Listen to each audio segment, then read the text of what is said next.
Terus, terima kasih karena Bapak protokol kasih jadi saya bertanya. Terima kasih.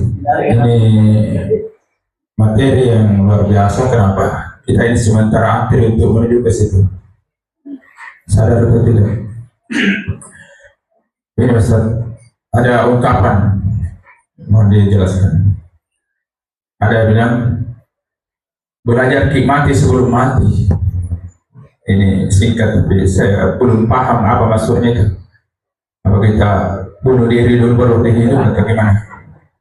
Kemudian yang kedua, maksudnya mati surga sebelum mati. Jadi jadi dua ini saya punya pernyataan pertanyaan singkat tapi mohon diberi penjelasan supaya orang kita bisa dijelaskan di luar, tapi saya juga tidak terlalu paham apa maksudnya. Terima kasih. Assalamualaikum warahmatullahi wabarakatuh. Ya. Belajarlah mati sebelum mati. Ya. Mutu qabla an tamut. Artinya matilah kamu sebelum kamu mati.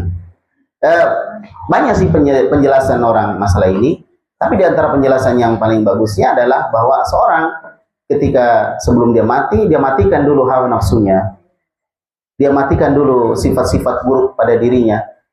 Ya, dia matikan dulu hal-hal yang tidak baik, amalan-amalan yang buruk. Dan ketika amalan yang buruk ini kita ikuti dengan kebaikan, maka amalan kebaikan tadi akan bisa menghapuskan amalan yang buruk. Ya. Kemudian yang kedua, itu tadi yang kita jelaskan, kita belajar untuk menyendiri. Belajar untuk sendiri. Kadang-kadang kita sendiri untuk merenung, bermuhasabah, introspeksi diri, ya, tafakkur. Karena kita nanti akan sendirian di alam kubur. Maka di dunia ini kita belajar untuk itu. Kita belajar untuk itu. Maka ketika kita sendiri seakan-akan kita mati karena sendirian. Karena kematian adalah ketika kita sendiri.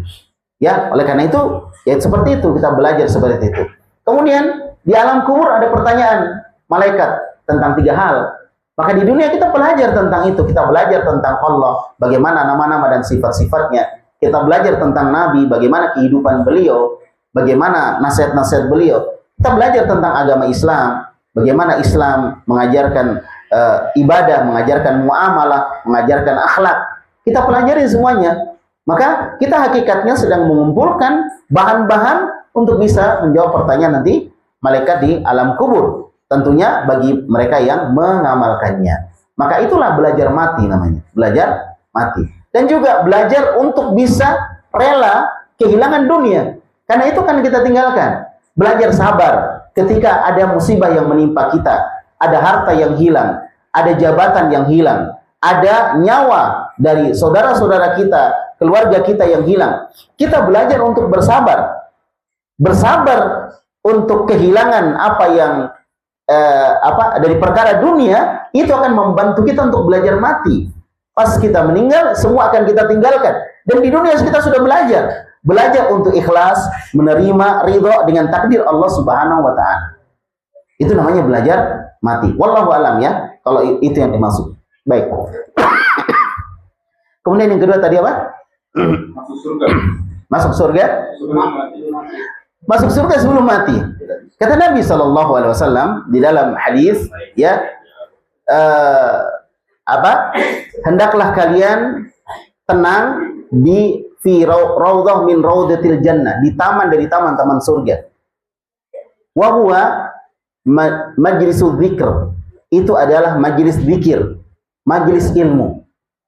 Itu taman surga.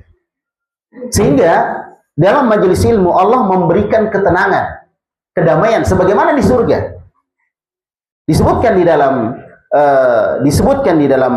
hadis Nabi Muhammad SAW yang diriwayatkan oleh Imam Muslim dari sahabat Abu Hurairah radhiyallahu an, Nabi SAW bersabda, "Majtama'a qaumun fi baitin min buyutillah yatluna kitaballah wa yatadarasunahu bainahum." Tidaklah sekelompok orang berkumpul di rumah-rumah Allah, maksudnya di masjid.